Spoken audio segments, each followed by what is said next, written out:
Grimm's Fairy Tales, Chapter 18. One summer's morning, a little tailor was sitting on his table by the window. He was in good spirits, and sewed with all his might.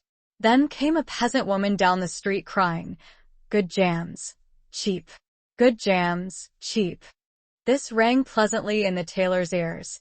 He stretched his delicate head out of the window and called, "Come up here, dear woman. Here you will get rid of your goods." The woman came up the 3 steps to the tailor with her heavy basket, and he made her unpack all the pots for him. He inspected each one, lifted it up, put his nose to it, and at length said, "The jam seems to me to be good, so weigh me out 4 ounces, dear woman, and if it is 1/4 of a pound, that is of no consequence." The woman, who had hoped to find a good sale, gave him what he desired, but went away quite angry and grumbling. "Now, this jam shall be blessed by God," cried the little tailor, "and give me health and strength." So he brought the bread out of the cupboard, cut himself a piece right across the loaf, and spread the jam over it. "This won't taste bitter," said he, "but I will just finish the jacket before I take a bite." He laid the bread near him, sewed on, and in his joy, made bigger and bigger stitches. In the meantime, the smell of the sweet jam rose to where the flies were sitting in great numbers, and they were attracted and descended on it in hosts. "Hi! Who invited you?" said the little tailor, and drove the unbidden guests away. The flies, however, who understood no German, would not be turned away, but came back again in ever-increasing companies. The little tailor at last lost all patience, and drew a piece of cloth from the hole under his work-table, and saying, "Wait, and I will give it to you," struck it mercilessly on them. When he drew it away and counted, there lay before him no fewer than 7, dead and with legs stretched out. "Are you a fellow of that sort?" said he, and could not help admiring his own bravery. "The whole town shall know of this." And the little tailor hastened to cut himself a girdle, stitched it, and embroidered on it in large letters, 7 at one stroke. "What, the town," he continued, "the whole world shall hear of it," and his heart wagged with joy like a lamb's tail. The tailor put on the girdle, and resolved to go forth into the world, because he thought his workshop was too small for his valor. Before he went away, he sought about in the house to see if there was anything which he could take with him. However, he found nothing but an old cheese, and that he put in his pocket. In front of the door, he observed a bird which had caught itself in the thicket. It had to go into his pocket with the cheese. Now he took to the road boldly, and as he was light and nimble, he felt no fatigue. The road led him up a mountain, and when he had reached the highest point of it, there sat a powerful giant looking peacefully about him. The little tailor went bravely up, spoke to him, and said, "Good day, comrade. So you are sitting there overlooking the widespread world. I am just on my way thither, and want to try my luck. Have you any inclination to go with me?" The giant looked contemptuously at the tailor, and said, "You ragamuffin! You miserable creature!" "Oh, indeed," answered the little tailor, and unbuttoned his coat, and showed the giant the girdle. "There may you read what kind of a man I am." The giant read, 7 at one stroke, and thought that they had been men whom the tailor had killed, and began to feel a little respect for the tiny fellow. Nevertheless, he wished to try him first, and took a stone in his hand and squeezed it together so that water dropped out of it. "Do that likewise," said the giant, "if you have strength." "Is that all?" said the tailor. "That is child's play with us," and put his hand into his pocket, brought out the soft cheese, and pressed it until the liquid ran out of it. "Faith," said he, "that was a little better, wasn't it?" The giant did not know what to say, and could not believe it of the little man. Then the giant picked up a stone, and threw it so high that the eye could scarcely follow it. "Now, little mite of a man, do that likewise, well thrown," said the tailor, but after all the stone came down to earth again, I will throw you one which shall never come back at all." And he put his hand into his pocket, took out the bird, and threw it into the air. The bird, delighted with its liberty, rose, flew away, and did not come back. "How does that shot please you, comrade?" asked the tailor. "You can certainly throw," said the giant, "but now we will see if you are able to carry anything properly." He took the little tailor to a mighty oak tree which lay there felled on the ground, and said, "If you are strong enough, help me to carry the tree out of the forest." "Readily," answered the little man. "Take you the trunk on your shoulders, and I will raise up the branches and twigs. After all, they are the heaviest." The giant took the trunk on his shoulder, but the tailor seated himself on a branch, and the giant, who could not look round, had to carry away the whole tree and the little tailor into the bargain. He behind was quite merry and happy and whistled the song. 3 tailors rode forth from the gate, as if carrying the tree were child's play. The giant, after he had dragged the heavy burden part of the way, could go no further, and cried, "Hark you, I shall have to let the tree fall."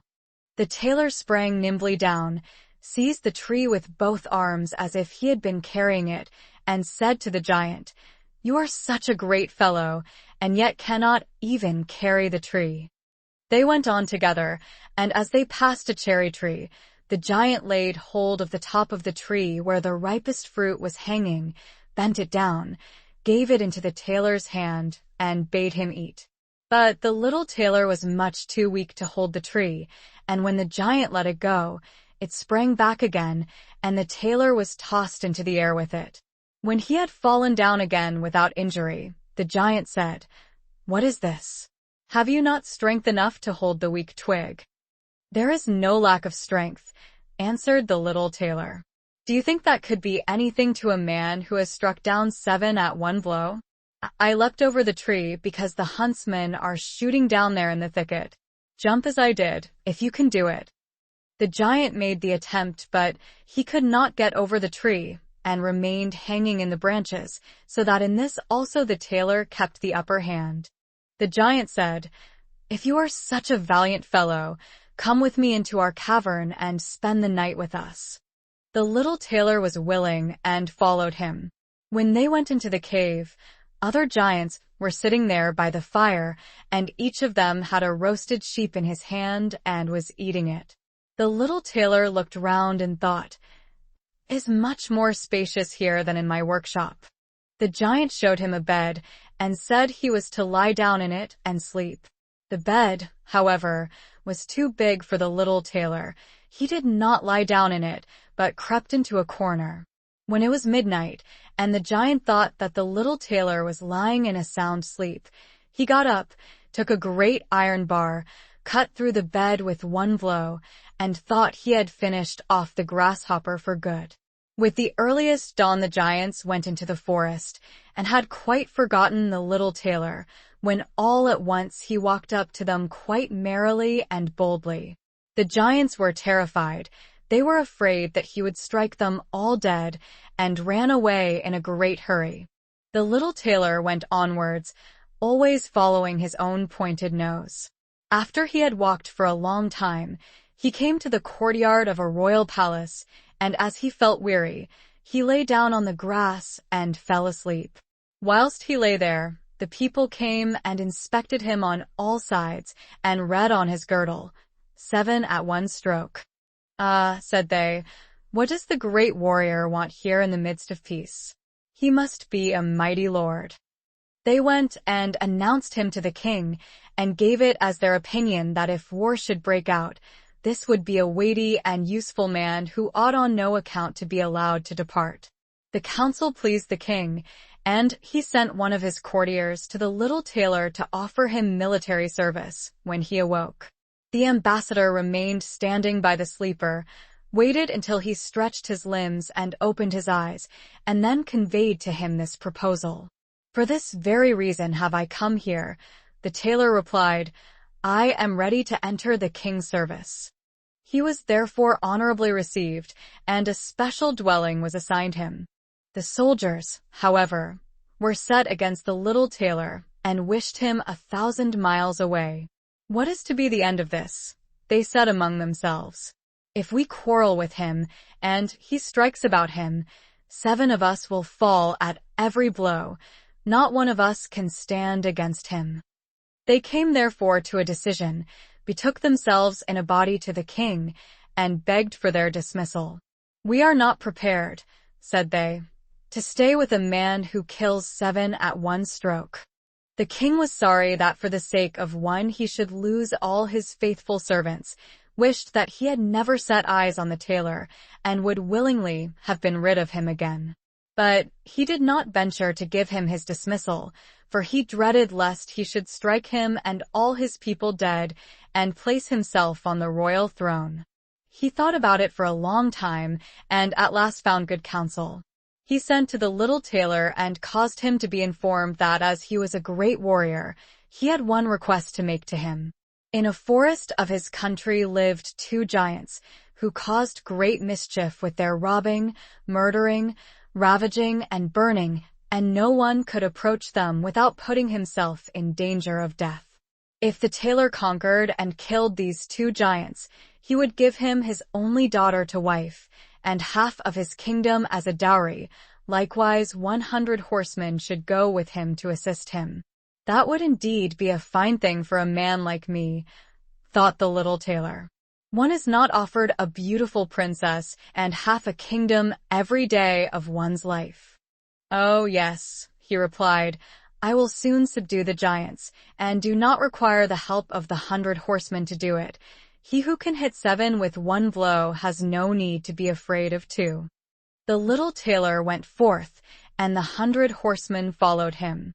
When he came to the outskirts of the forest, he said to his followers, "Just stay waiting here. I alone will soon finish off the giants." Then he bounded into the forest and looked about right and left. After a while he perceived both giants. They lay sleeping under a tree and snored so that the branches waved up and down. The little tailor, not idle, gathered 2 pockets full of stones, and with these climbed up the tree.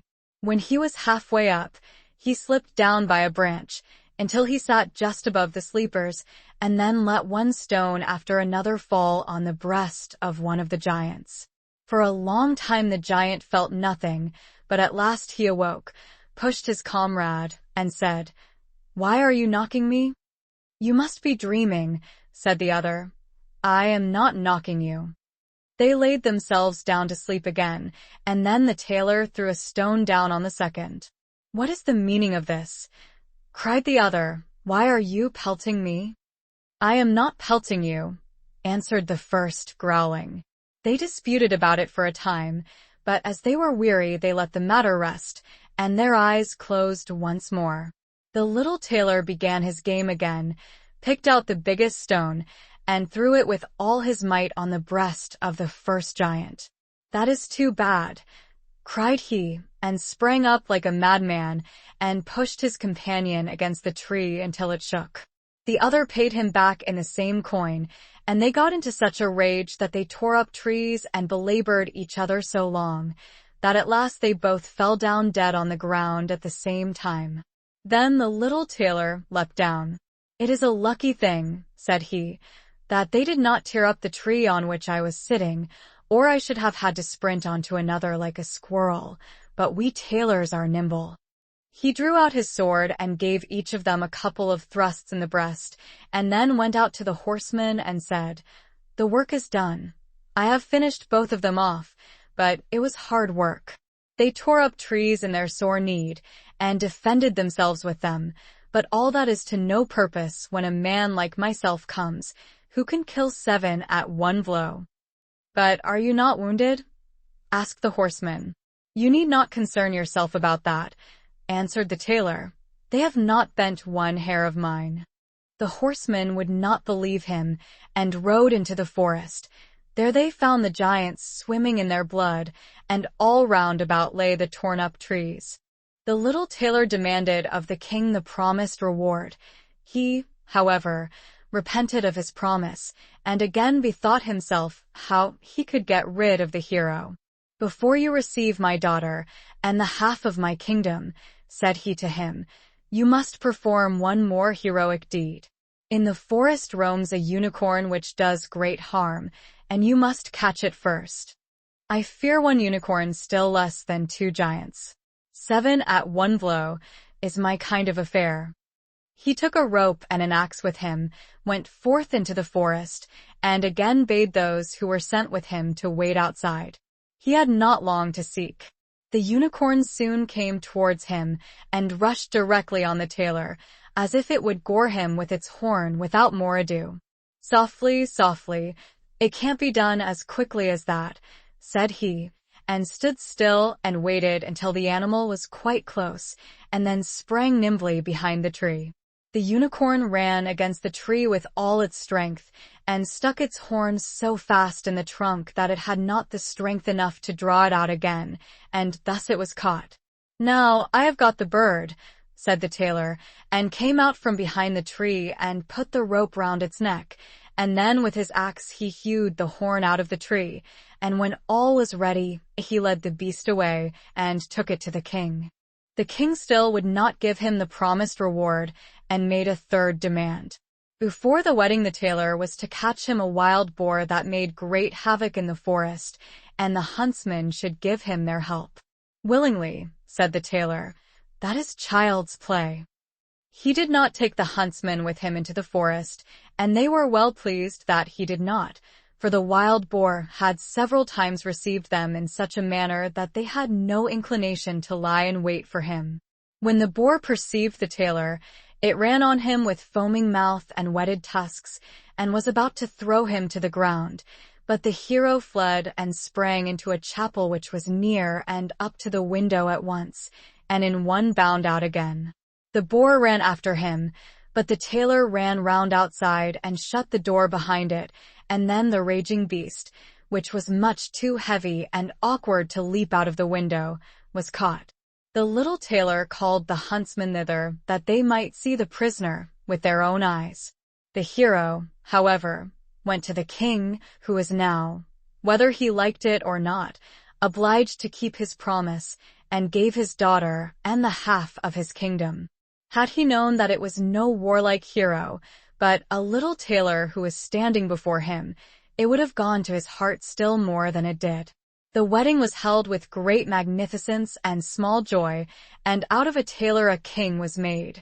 After some time the young queen heard her husband say in his dreams at night, "Boy, make me the doublet and patch the pantaloons, or else I will wrap the yard measure over your ears." Then she discovered in what state of life the young lord had been born, and next morning complained of her wrongs to her father, and begged him to help her to get rid of her husband, who was nothing else but a tailor. The king comforted her and said, "Leave your bedroom door open this night, and my servants shall stand outside, and when he has fallen asleep shall go in, bind him, and take him on board a ship which shall carry him into the wide world." The woman was satisfied with this, but the king's armor-bearer, who had heard all, was friendly with the young lord, and informed him of the whole plot. "I'll put a screw into that business," said the little tailor. At night he went to bed with his wife at the usual time, and when she thought that he had fallen asleep, she got up, opened the door, and then lay down again. The little tailor, who was only pretending to be asleep, began to cry out in a clear voice, "Boy, make me the doublet and patch me the pantaloons, or I will wrap the yard measure over your ears. I smote 7 at one blow. I killed 2 giants. I brought away 1 unicorn and caught a wild boar, and am I to fear those who are standing outside the room?" When these men heard the tailor speaking thus, they were overcome by a great dread, and ran as if the wild huntsmen were behind them, and none of them would venture anything further against him. So the little tailor was and remained a king to the end of his life.